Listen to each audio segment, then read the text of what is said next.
Guys, আজকে আপনাদেরকে আমি খুবই চমৎকার একটা ভিডিও দেখাবো। সেটা হচ্ছে এখানকার ওয়েদার নিয়ে এবং এখানকার আশেপাশে যে চমৎকার দৃশ্যগুলো আছে সেই দৃশ্যগুলো নিয়ে আজকের এই ভিডিওটি তৈরি করা, এবং আমাকে সাথে নিয়ে এই এরিয়াটা টোটালি ঘুরবো এবং সেই এরিয়ার মধ্যে আপনাদেরকে খুবই চমৎকার কিছু ইউনিক ভিউ দেখানোর চেষ্টা করব।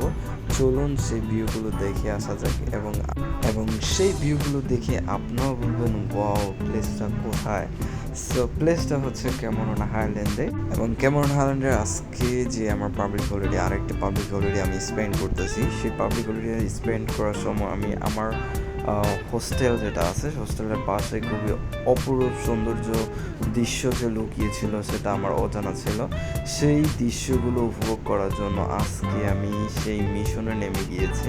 আজকে আমি এখানে ওয়েদার এবং এই আশেপাশে প্রাকৃতিক যে সৌন্দর্যগুলো আছে সেগুলো উপভোগ করব আপনাদেরকে নিয়ে, এবং আপনাদেরকে এই অপরূপ সৌন্দর্যগুলো দেখানোর চেষ্টা করব আমার এই ক্যামেরা বন্দি করে।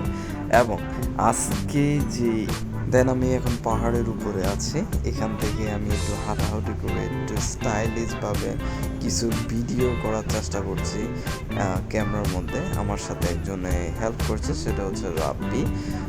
উনি এই ক্যামেরন হাইল্যান্ডেই বিগত 2 বছর ধরে জব করে। ওনার সাথে পরিচয় আমার এখানে আসার পরে। তো উনি আমাকে ভিডিও করার জন্য হেল্প করছে অনেক। এবং আমি আজকে এই প্রাকৃতিক যে কুয়াশা এবং এখানে শীতল যে একটা ওয়েদার, সেই ওয়েদার সম্পর্কে এখন কিছু বলবো। ক্যামেরন হাইল্যান্ডে খুবই চমৎকার একটা ওয়েদার দেখা যায়। সেটা হচ্ছে কিছুক্ষণ পরপর কিংবা দুপুর বিকেল যে কোনো সময় আপনি দেখবেন এখানে কুয়াশা দিয়ে আপনাকে পুরোপুরি ঢেকে দেবে। তার কিছুক্ষণ পরে আপনি শীতল একটা বাতাস অনুভব করবেন, আপনার কাছে শীত শীত প্রবাহ, মানে শীত শীত লাগতে শুরু করবে, এবং সেই সময় আপনার কাছে খুবই অসাম এবং অস্থির একটা ফিল অনুভূতি হবে। এবং তার কিছুক্ষণ পরে দিয়ে এখানে বৃষ্টি শুরু হয়ে যায়। বৃষ্টিটা ম্যাক্সিমাম সময় বেশিক্ষণ লং হয় না, তার জন্যই আমি আজকে ছাতা নিয়ে বের হয়ে গিয়েছি। কেন, এই ওয়েদারটা আসলে মিস করার মতো না, এবং আমি চাচ্ছিলামও না এরকম ওয়েদারগুলো কখনো মিস করি। তার জন্যই আমি এই এরিয়াটা ঘুরতে শুরু করে দিয়েছি, এবং এই এরিয়ার আশেপাশে যে প্রাকৃতিক সৌন্দর্যগুলো আছে সেগুলো উপভোগ করার চেষ্টা করেছি। এবং আমি কিছুক্ষণ মাঝে মাঝে দাঁড়িয়ে সেই দৃশ্যগুলো উপভোগ করছিলাম, এবং আপনাদের সাথে টোটালি ভিউটা আমি আপনাদেরকে দেখানোর চেষ্টা করছি। হয়তো আগের কোনো একটা ভিডিওতে আপনারা হয়তো এখানে কোনো শর্ট ক্লিপগুলো দেখে থাকতে পারেন, বাট আবার আমি নতুন করে সেই একমাত্র এই কুয়াশার জন্য আমি আবার নতুন করে সেই ভিডিওটা তৈরি করেছি। এখন আমি এই পাহাড়ের উপরের দিকে যাব, এবং পাহাড়ের উপরে গিয়ে একটু এখানকার কিছু ভালো কোনো দৃশ্য দেখা যাচ্ছে কিনা সেই ঘুরে আমি একটু অ্যানালাইজ করার চেষ্টা করি। আমি সব জায়গায় এরকম যে এরিয়াতে ঘুরতে যাই সেই এরিয়ার আশেপাশে কোথায় কী আছে সেগুলো একজন ট্যুরিস্ট হিসাবে খুঁজে বের করার চেষ্টা করে।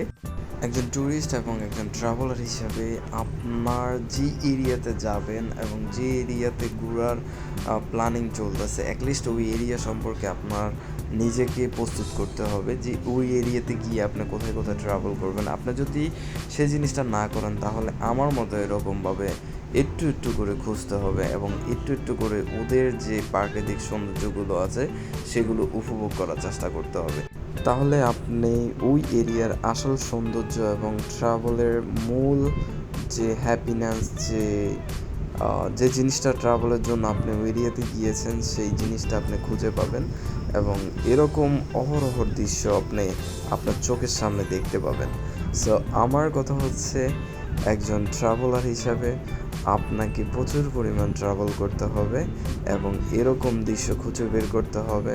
এবং ক্যামেরন হাইল্যান্ডে এরকম দৃশ্য প্রায় দেখা যায়, কিন্তু কথা হচ্ছে যে আপনারা যদি এই এরিয়াগুলো ঘুরতে চান তাহলে আপনাদেরকে প্রায় ভালো একটা সময় নিয়ে আসতে হবে। যদি একদিনে ঘুরতে চান ক্যামেরন হাইল্যান্ডে, হয়তো ক্যামেরন হাইল্যান্ডের যে মেইন স্পটগুলো আছে সেগুলো ঘুরতে পারবেন, কিন্তু এখানে আশেপাশে আরও অনেক জায়গা আছে খুবই সুন্দর। সেই জায়গাগুলো আপনাকে ঘুরতে হলে অবশ্যই আপনাকে এখানে কয়েকদিন স্টে করতে হবে।